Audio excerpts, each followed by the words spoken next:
Good morning, everyone, and welcome to this new episode of Video Progetti Live Talk. This is the webinars that we are carrying in our channel to communicate about the technologies related to media production.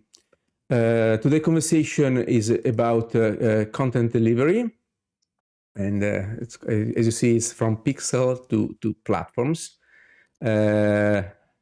This is the third episode of our series. Over the past decade, we have seen a kind of transformation in the industry because we passed in around 2013 from physical media to file delivery, and then we had the inception of OTT and streaming that has kind of transformed the business and all the requirements and processes behind the content preparation. Of course, 4K, HDR, and other things has made all these requirements even more a bit, let's say, sophisticated. As usual, we used to have guests that are, specialists from the industry, and also today I'm proud to introduce you our guests. So from Laura Castelli, from Front NMF. Hi, Laura. Ciao, buongiorno. Hi, everyone. David Thompson from the DPP UK Digital Production Partnership. Hi, David. Hello, everyone. Hello.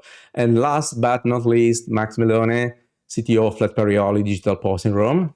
Hello. Hello, everyone. Thank Ciao, you. Max. So I think it's great to have you with us today. I've forgotten to wish all of you and all our attendees a good year, new year, 2025, great success, and every possible positive things for personally and for the business, of course. So maybe a little introduction from you before jumping into the topic today. So Laura, maybe as you see, I've put together a different guests from different part of the business. So David is more an organization that is facilitating the business in harmonizing and bringing in knowledge. I have a great esteem of the work you have done as DPP in the past years, David. Laura is more a software company which create tools that are useful exactly for this process, and that's perfect. And Max Melone represents the guys that has hands-on in the process to make the hard work on a daily basis. So that's basically what I've tried to do by putting you together today. So Laura, maybe a little intro of yourself before start talking. Before we start, okay, thank you, Ale. Thank you for letting me be part of this. Okay, my name is Laura Castelli. I work for NMF, which is the worldwide distributor for Colorfront's products. So today I'm here to talk with David and Max about what you just described, Ale. And I'm going to try to give you an example of our tool and how we deal with QC and deliverables and delivery of packages for the major OTT. So all the parts that represents this process using the Colorfront products. I'll try. I'm going to be quite technical. I anticipate that, but it's good to have this view of things and how to really actually, use the software to do this. Colorfront has different products, and it's very fluid in terms of platform. Can run on PC or Mac, also in the cloud. And I'd like to also mention that everything that I'm going to show you is also automatable, which is a big part of our workflow today. You end up doing a lot of the same job, and it's good to have this sort of like automation options to make things faster in this case. So yeah, that's me in a few words. In general, I do presentation and trainings for Colorfront. So in the future. Good. It's good you mentioned the automation because it's a complex process. So the fact that you can automate and make it repeatable and more, let's say, cost effective, it's an important message. David, a little intro from you. Okay, so my name is David Thompson. I'm technology strategist at the DPP. For those of you who are not familiar with the DPP, we are the International Network for Media and Technology. So our goal is to help our members get insights, so learn about what's going on in the industry, best practices, and also to make connections. And we run 3 in-person events every year. So we have one in London every November, one in New York every June, and we run one in Europe. This year, it's going to be in Cologne in March. And the area we're going to be talking about has been a huge concern for our members. As you said, Alessandro, the industry has changed dramatically over the last few years. And, VOD distribution has become incredibly important. So we're going to be looking at, what our members say they're doing, their workflows, but also looking at the pain points and kind of the evolution of those pain points over the last few years. Excellent. Thank you. I really appreciate the work you've done. So good job. And finally, Max, you are from a very reputable post lab in Rome, and I appreciate you are with us. So a couple of words. Thank you to you, Alessandro. Massimo Melone, I'm CTO for Flat Parioli. Flat Parioli is a post-production house working in the market from about more than 10 years right now. Yes, we are the people, as you mentioned before, that put the hand between the standard and the best practice we are talking about with David, and the hardware and software we have to use to be compliant with this standard For instance, we have also a color front in our lab that is our last line for the finishing. Yeah. We also use color front for the QC in some instances. Yes, my role here is just to have a quick overview of the post-production workflow and how the hardware and software and the standard are all together merged. Good, good. So I will start our conversation with David so that we can have a bit of introduction of what is the status of the industry for the content preparation and delivery specifically. So David, the word to you. Thank you for your presentation. Great. Thank you very much, Alessandro. So in the presentation, we're going to be looking at how our members and how companies are meeting consumer demands, and these are within VOD distribution challenges. So as Alessandro was saying earlier, changing audience behavior and the proliferation of OTT platforms has really complicated content distribution workflows. One of our members said once that, launching a linear TV channel was so much easier than delivering VOD content. So it's added a lot of complexity into what our members and what broadcasting content owners are needing to do. So for that reason, broadcasters, content owners are needing their content to be everywhere. But then there's also a huge challenge about how to be profitable with the challenging economic environment. So it's complicated, but it has to be done with less expense, which makes it even more difficult. So looking at some of the challenges that our members are talking about today, the first is one that we've talked about. So customers basically want to be able to watch content anywhere. So on their mobile phones, their smart TVs, their tablets, their PlayStation 5s, and also on whatever platform. So if they want to watch it on TikTok, on Amazon Prime, on Netflix. So there's a real pressure to get content everywhere. However, although there is some move to standardization in terms of video formats, OTT platforms have a lot of vastly different requirements for content delivery. And this is particularly in areas like metadata, which we'll look at a bit later. The complexity means that onboarding platforms and delivery, the cost of it risks exceeding the returns they get back. So there's a need to both, make it easier, more automated, which we discussed earlier too, in order to save money, but also to look at how content is monetized. So both in terms of subscriber and advertising, so ways to do that.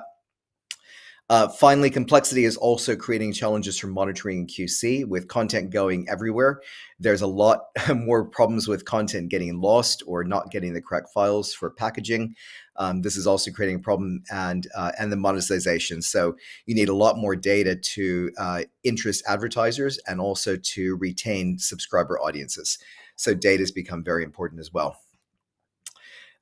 In 2020, the DPP published an insight piece called Supplying the VOD Revolution. And we were basically meeting with our members to discuss, what does a typical VOD workflow look like and what were the difficulties? And this is what we came up with. There was, based on a series of webinars and in-person sessions that were held. So this kind of shows what a standard VOD workflow is. So it starts off with a deal, so making a deal with a platform for distribution, then onboarding to that platform, so making sure that you're delivering metadata content in the right format, choosing the assets and getting those on board for delivery, doing compliance. So a lot of our members are delivering content internationally, so looking at making sure content complies with local and international standards, doing versioning. So delivering, creating different versions, whether it's localization or different platforms. QC, ensuring we have the right metadata. So a lot of platforms have different specification requirements for their metadata, so making sure that's all correct. Getting images in the correct format and specification. Building this all into a package that can be delivered. Delivering it to the platforms, and then on the platform side, they do their own QC. They then transform into all their different output formats they publish, And then there's this rejection and edit and QC process, which if an asset gets rejected, you then need to make sure that it is compliant and then redeliver it. So that's a whole kind of back and forth between content owners and the platforms. In 2020, we asked people what their pain points were. And the ones that were listed as very high pain points are in the kind of reddish color. And those that were listed as minor pain points or still pain points, but not as bad, were in the amber. So in the very beginning of this, the deal and the onboarding were both listed as being very painful. And one of the reasons for the deal being painful is there's a lot of very complicated rights issues. So where content can be distributed, at what times it can be distributed. There's the cost. As we said, this is quite an expensive process. So negotiating all those things around rights in particular was something that our members are saying is very painful. Onboarding, I've worked on the other side of this with companies on onboarding with platforms, and I can tell you that it's very painful. It can take weeks and lots of back and forth. So they said, the process of onboarding is complicated. Ingesting of assets. Sorry, David. For the onboarding, you have also a document which is DPP 007. I Yes. contributed also to this document, which is interesting to be read in order to have all the nuances that stay behind the onboarding process. Just to say that. Yeah. No, that is, and it's something actually, Alessandro, we're going to be working on in 2025 to update. We've had a number of members who have expressed interest in having that updated, so it's something we're going to be working on again this year. What I should say as well is there's a link on the bottom of the slide there. If anyone wants to read Supplying the VOD Revolution, it's available there on the link to DPP members. Okay. So moving on, so compliance versioning, there's people were having to create versions, particularly for internationalization, for localization of content.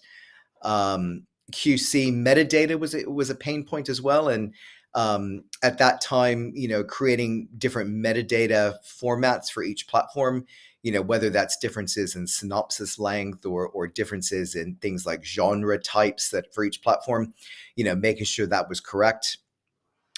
And then the other bits that were painful are the whole process of publishing and having content rejected, and then the kind of back and forth. So a piece of content might be rejected for, different compliance or for quality reasons. And it's then the process of correcting that, resending it, getting it back. And that was something else that members were saying was very complicated. So it's a difficult workflow. And it was something in 2020 that was causing a lot of pain. You would have thought that over the last 5 years, things would have gotten better, but in fact, they've gotten worse. Oh, wow. So this is based on work that I've done over the last 2 years in our demand versus supply, and it's looking at pain points of customers and how technology is meeting this. So there's a few things that have gotten worse in this area. So the deal and the onboarding is still very complicated. We still have issues with rights, but one of the areas that's become more difficult is around versioning. Basically, content owners have realized that not only do they need to worry about localization of content, so making sure content is available in different languages, but they're also needing to target content towards individual locations like London or Brighton or Milan, to create it more local versions. They're also understanding that users of different platforms have different interests. So they're even creating different versions for, say TikTok, or a different version for YouTube, or a different version for Prime even. So one of our members this past IBC was telling me that they're literally creating 40 different versions of every piece of content, and it's become almost unmanageable for them. On the metadata side, this has also become more complicated because as they're delivering to more and more platforms and they have to deliver more and more types of metadata, even things like synopsis length, they're creating 5 or 6 different synopses for every piece of content. And they're also complaining that content coming in from third parties doesn't meet these. So they're having to have people rewrite the metadata coming in. So it's become a big problem. Another third point is around compliance. And this has become another issue where there's a lot more compliance requirements, which we'll look at also in a second. I realize I'm probably spending too long, so let me go a bit faster. So versioning is the first one we're going to look at, and this is coming from the audience demand for more personalized content.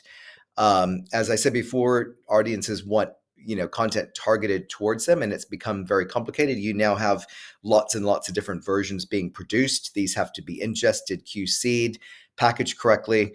One area that companies are looking at is for AI to assist with versioning the content. So, in other words, asking for AI to make suggestions for creating a YouTube version or a TikTok version.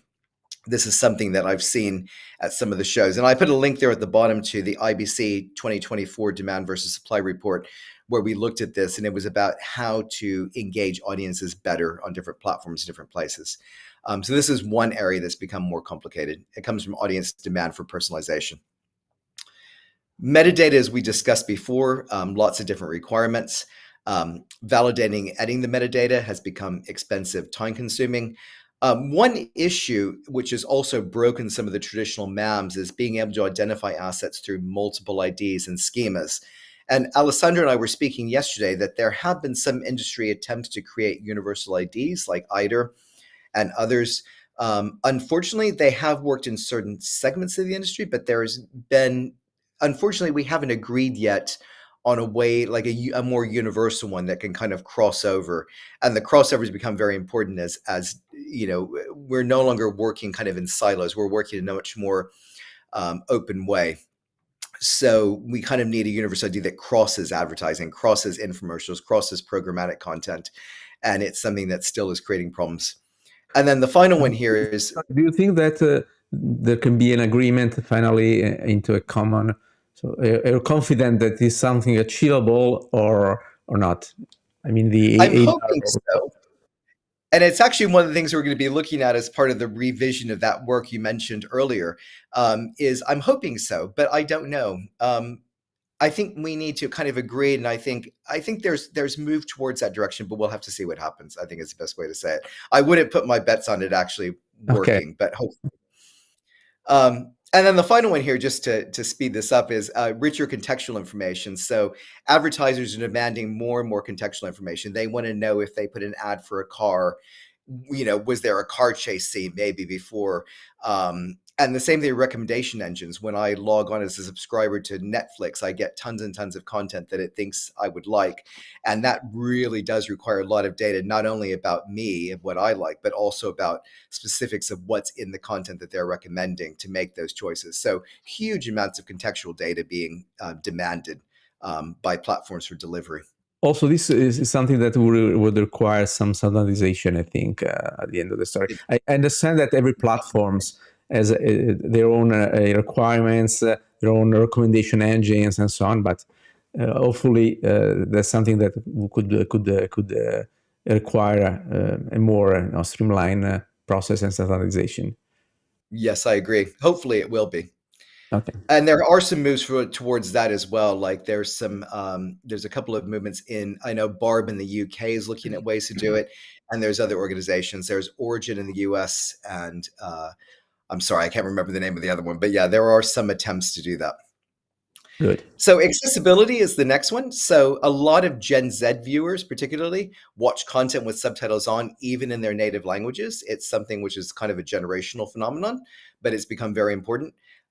In the US and the EU, and we have the European Accessibility Act 2025 coming online, there's a lot of mandating increased accessibility. So we're having to really have titles, have audio description, have that on the content that we produce, which is adding more complexity in. To top that off, platforms and territories have different accessibility specifications and legal requirements. So there's a lot more compliance coming in to make sure that the titles you're creating meet that. And it means that now there's a lot more managing of compliance and QC. So it's just further complicating that workflow. And NAB 24, we looked at accessibility and some of the issues there. So I put a link on the bottom there to the demand for supply link, but it is something which is becoming increasingly important. And then finally, we have monitoring and visibility. The conversation about the fact that VOD is so much more difficult than linear channel. Linear channel, you watch it, you watch the output. But here you have assets coming in from a variety of sources, internal and external. You have subtitles, you have versions. Then you're delivering this out to many different places, And one of the questions that we had when I did this at NAB 23 is someone said they never knew where their files were. So how do you make it easier for people to know actually where are the files, where is in the workflow? And that's, with these complicated workflows, it's very difficult. So that's also added complexity. So I guess in summary, you would have hoped that VOD delivery became easier, but it's become much more difficult. And as Alessandro was saying, hopefully we can come up with some standards and ways of working that will make this simpler, because it's becoming too costly for many of our members to actually, to deliver. Okay, good. I just reminded the booklet that you mentioned before, because I prepared this slide with the QR code for downloading. So if someone is interested to go even more in depth, the document is not that recent, but it still contains valid information, I think. So it does. And on the DPP website said there's the demand versus supply, which kind of updates some of that too. Sure, good. I just will ask the other guests if they have any question to David before going further into the conversation. I think your presentation has been absolutely super exhaustive and complete, and very informative. I love it. Thank you. Thank you so much. We all agree that the presentation is great. So from our side, I think there is nothing Good. to add. Okay. Excellent. Thank you, David, for your presentation. Now it's time for Max. So Max, you can be your intro and go into the presentation. Thank you. Fine. Yes, as we have already told, Flat Parioli. Flat Parioli is post-production lab in Rome, and we are specialized in high quality finishing, especially in the color grading, color correction, editing of video and film in general. We offer a huge range of tailored services for our customers. The purpose of my speech today is to basically give to our audience the post-production point of view on the finishing workflow. As we have seen with David in his presentation, there are a huge amount of standards and best practice to observe in the finishing process for the video delivery. And as a post-production house, we introduce and constantly update these standards in our internal workflow. And of course, this has a very important impact at different levels. So for instance, in the infrastructure, generally speaking, but also, and most importantly, in the workstation with the hardware and software maintenance and upgrading. We will go through the content delivery formats most representative in our job. I try to explain the importance to define and respect a robust content delivery pipeline. And we will also highlight which are the main technical aspects of that. In the slide, I've summarized the different type of file format very common in our job, and I'd like to divide the different delivery format in three categories. I've mentioned the interchange format. With interchange format, I like to mention all the file codec used with the explicit purpose to exchange video material with different departments or people within the post-production workflow. So we have the H.264 or the H.265 format. If we need to share preview with our customers or with the director or the photography director, the H.264, H.265 are very light and high quality format. Then I mentioned also the DNX HD or HR are prepared typically for the editorial department working with Avid. As well, the ProRes proxy or LT are typically required when in some situation the editorial department do not work with Avid, but prefer to work with different editorial software, for example, the Adobe Premiere Pro or others. Also, a quick note on the AAF and the older EDL, which do not have a video essence, but are the interchange file format used to let different editing software to communicate each other, as we will better see in the next slides. Then the semi-finished product. In this category, I've listed the file format most used in the post-production workflow as semi-finished material. Typically, these are the exports coming out from the color grading process. And these materials are ready for the last step, that is the finishing process. In the finishing category, we have to distinguish from the theatrical finishing and the TV finishing. The theatrical finishing means the delivery of a film to the theater. We are talking of standard dynamic range. For the theatrical finishing, we have the DCP, the digital cinema package, as the standard for digital cinema distribution. For the TV finishing, we have then to distinguish again from standard dynamic range and high dynamic range. In this category, I've listed the most used format, the IMF, the Apple ProRes, and the older but still used XDCAM.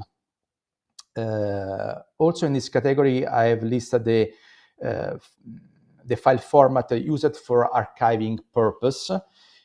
Typically, we have the DCDM, the Digital Cinema Distribution Master, that is a set of uncompressed and unencrypted TIFF file sequence of the movie in the XYZ color space, which is the Digital Cinema color space. And also the DSM, the Digital Source Master, that is a RGB DPX or TIFF sequence file. Sorry, Max, I do appreciate that you have extended a bit the topic to the cinema part. That is not exactly what was the original intention, but is absolutely super interesting. Thank you so much. Yeah, this is due to the fact that the purpose of my presentation is to let's see which is the complexity in the delivery pipeline itself. Of course, with this diagram displayed in this slide, I would like to represent the post-production simplified, very simplified workflow, and highlight where and when the explained file format are typically used in our job. So we start from the original camera file that are the camera-dependent format. And on that, we could spend hours talking about the latest ARRI RAW or Red Code RAW new format, for example. I've mentioned ARRI RAW and Red RAW just for an example, because there are a huge variety of original camera file format coming from others camera provider. I'm thinking about Sony, Blackmagic, and much others. In the post workflow, we go to the daily preparation. This means we work with the OCF to export interchange file format for the editing department, applying a pre-color grade on the image. These files are editing software dependent. So, for example, if the editorial department will work with the Avid software, we will to export the DNX HD files. Next, we have the editorial process, where, as you can see, I've mentioned some of the interchange file format, for example, the H.264, but also the ProRes LT, ProRes Proxy. Most importantly, the AAF, the Advanced Adult Authoring Format, and the EDL, the Edit Decision List, used to communicate with the online conform. This file, in their simplicity, have the power to translate what has been decided in the editorial department, where they have worked with the interchange file to the OCF file used in the online timeline during the conforming process. Then we have the core of our job, which is the color grading, distinguished from SDR and HDR color grade, arriving finally to the SDR finishing with DCP, Apple ProRes, XDCAM, and also HDR finishing typically with the IMF or Apple ProRes delivery format. In this next slide, I've furthermore summarized the content delivery pipeline just to introduce the last two processes in the delivery workflow, which are the quality check performed on the delivery file and the archiving.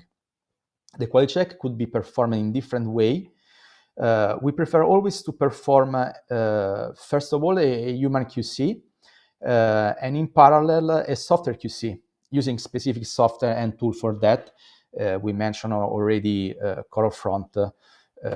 We use for the delivery, but also for some QC.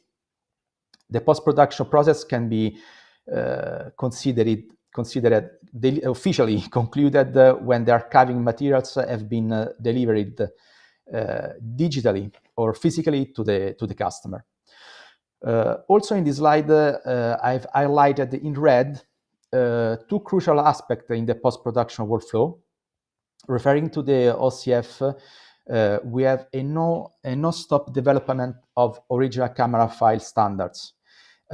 This is very important aspect for the post-production and generally speaking for the entire finishing process, because if the input change, everything has to be managed differently during the pipeline. Also in the creative grading, we have regular new development of and improvement in the color science. We have a lot of new AI tools, artificial intelligence tools that are constantly deployed, and this has a very huge impact on the technical requirement, as we can see in the next slide. Not only regarding the software itself, but also regarding the calculation power of the workstation. Of course, it's not easy to summarize the technical requirement for a post-production lab in the delivery pipeline, but we can for sure share 3 points, which are the first one: manage the video signal means to use the right hardware, which must be able to manage all the color science, all the color space, and the signal format standard. But also means to use the correct and the right software to deliver fast, cost-effective, and respecting, moreover, the delivery format requirement.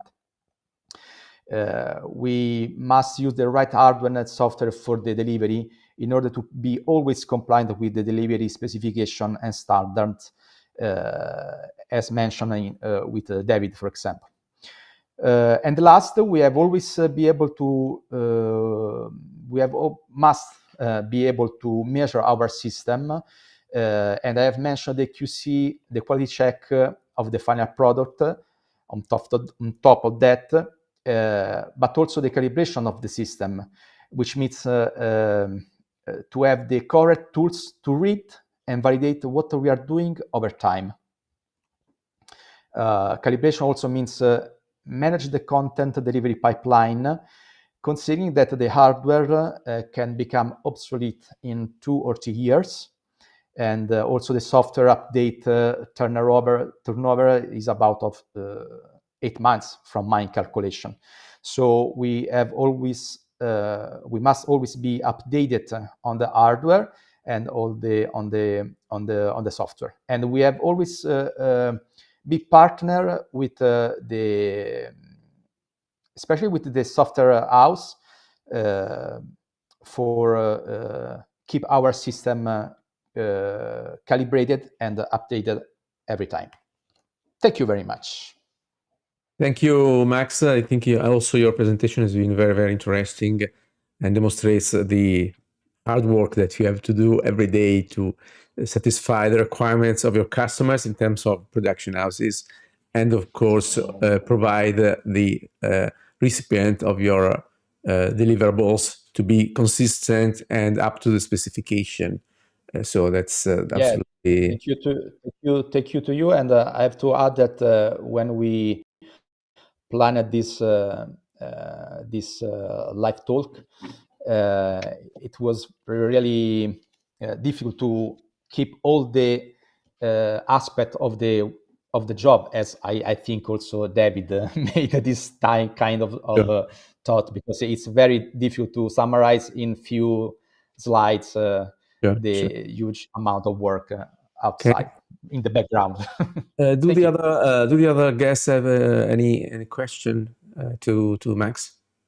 Okay, no, I think so. Great job, Max. If no questions, it means I'm that very happy. Absolutely super Thank clear. you, guys.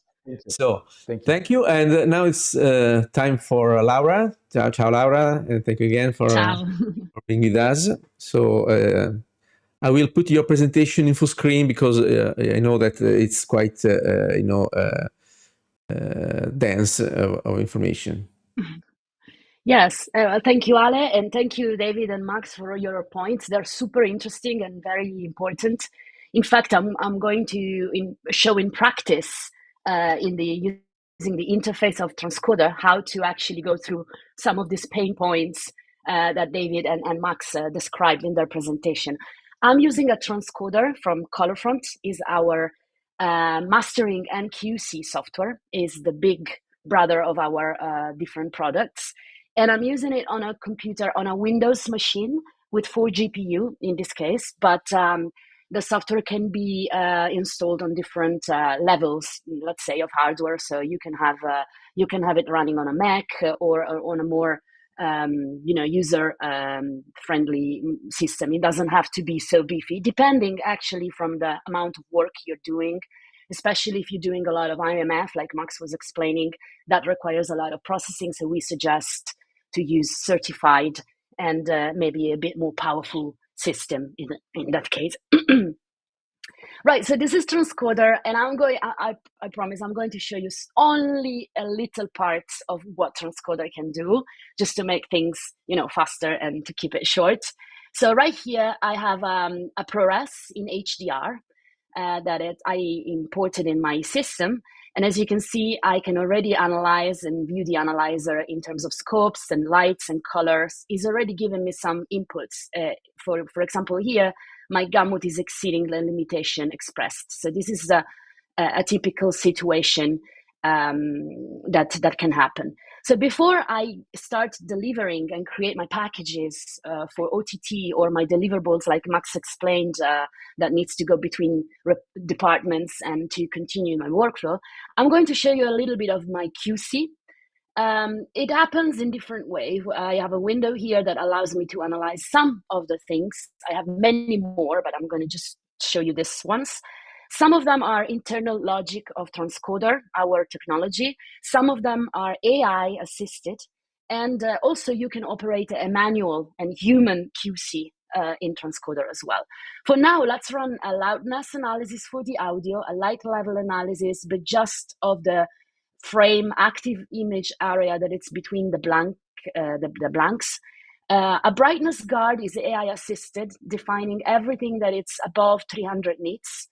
Framing error detection, and let's generate all this. So in one go, I'm analyzing all these different things. You see, the speed is quite fast because I have a beefy machine on my back with lots of GPU processing.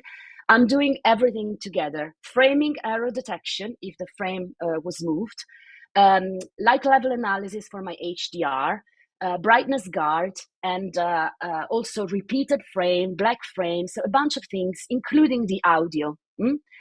All this analysis created at the same time a few things. It created a CVS file that can also be exported as EDLs. So for example, I can import this marker of problematic clips into DaVinci and move information around.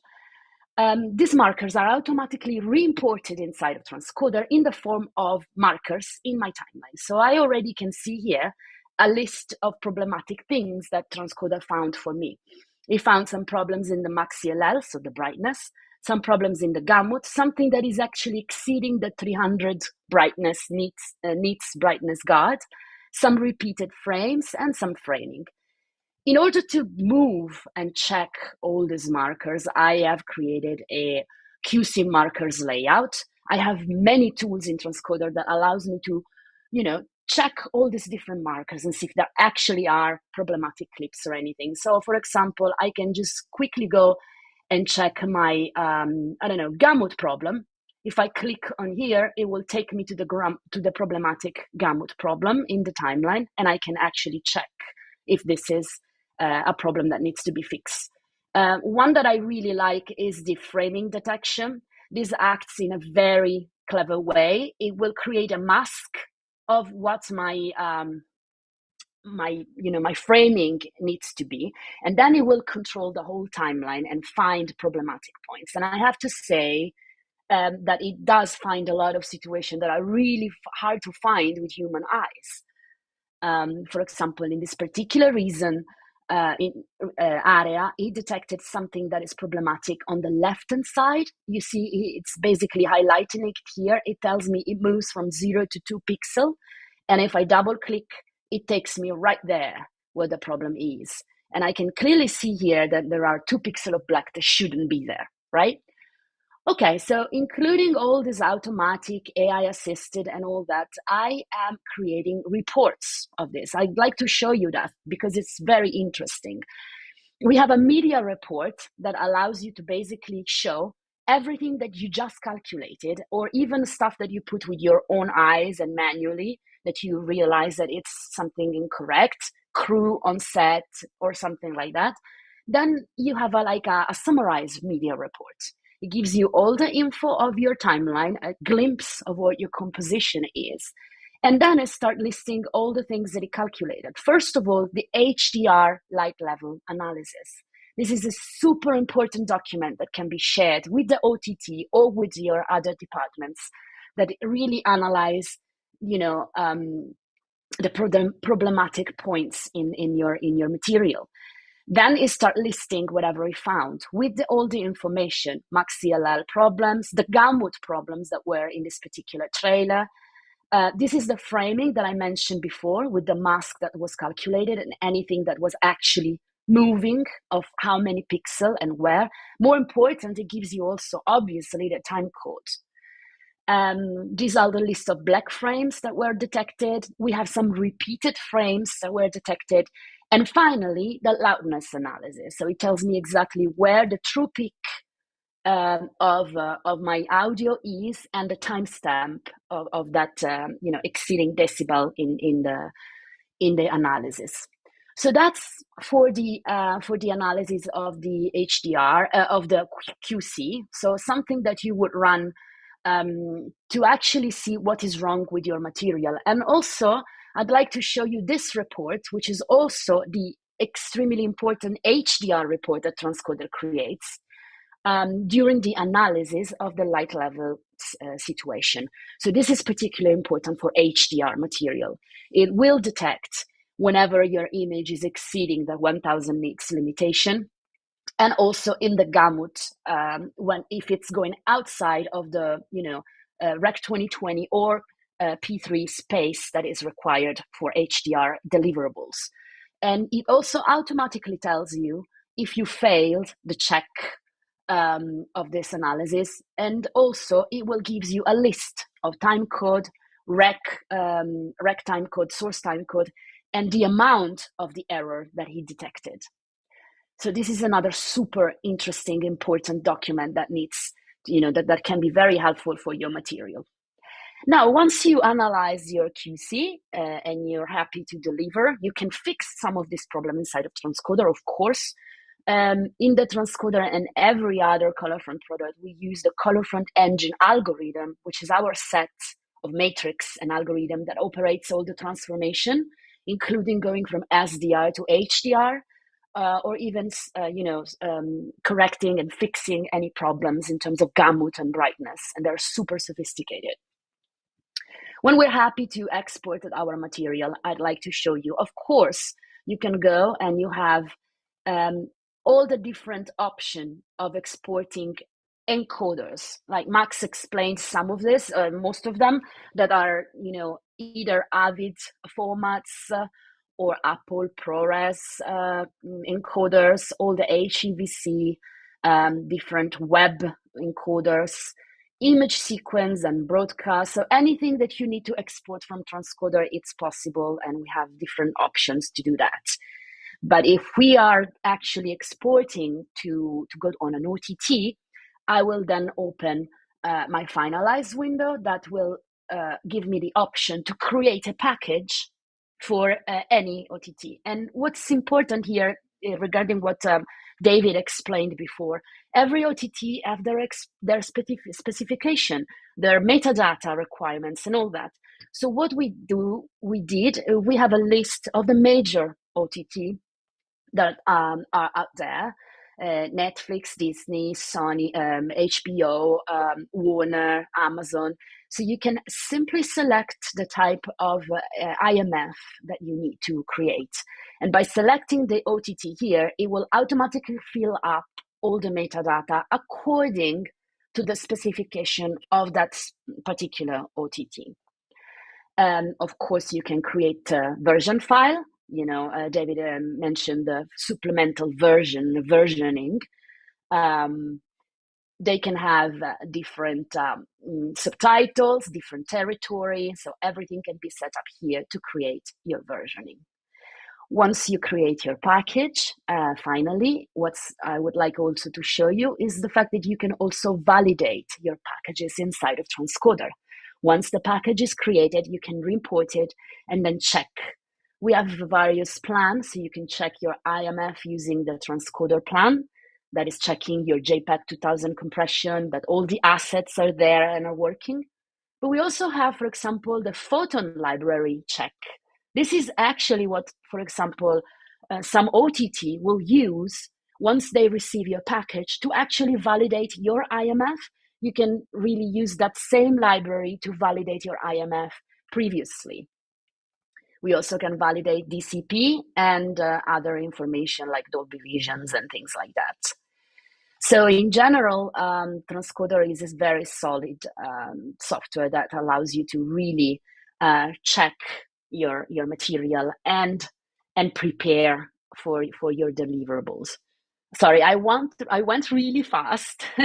No, I know, the presentation is very complete, and it gives the sense that you have in your hands a tool that allows you to check your content properly, document all the faults, which is very important because you have to report back to your customer client. And the fact that you have a very solid information allows you to be a trusted counterpart. I say that because sometimes there are other faults reported that are not so technical, or pertains more to the artistic choices of the content, that are quite difficult to be reported back and sustained. So if you are a trusted counterpart for the other part, it's more easy also to have the political power to sustain also something that is less technical. So I appreciate that type of So also you mentioned also, which is important, that ColorFront can be a full powered enterprise solution in case you have to sustain automated processes, big amount of content to be processed, but also can be a standalone solution. So it's very scalable on that sense. Absolutely. Like, two things that you mentioned, Ale, that are really important. First is that obviously with the AI and all the technology that is out there, when you run QC analysis that are automated and AI assisted, sometimes you do end up with a lot of information. And the problem is how to navigate between this. And most of them are false positive. And you're like, okay, my job is now 3 times more. So you need a valid structure on the back, and that is already preparing the content and show you the candidates that are already not false positive but proper error. So a good backup there, and also the ability to automate the process that it's vital.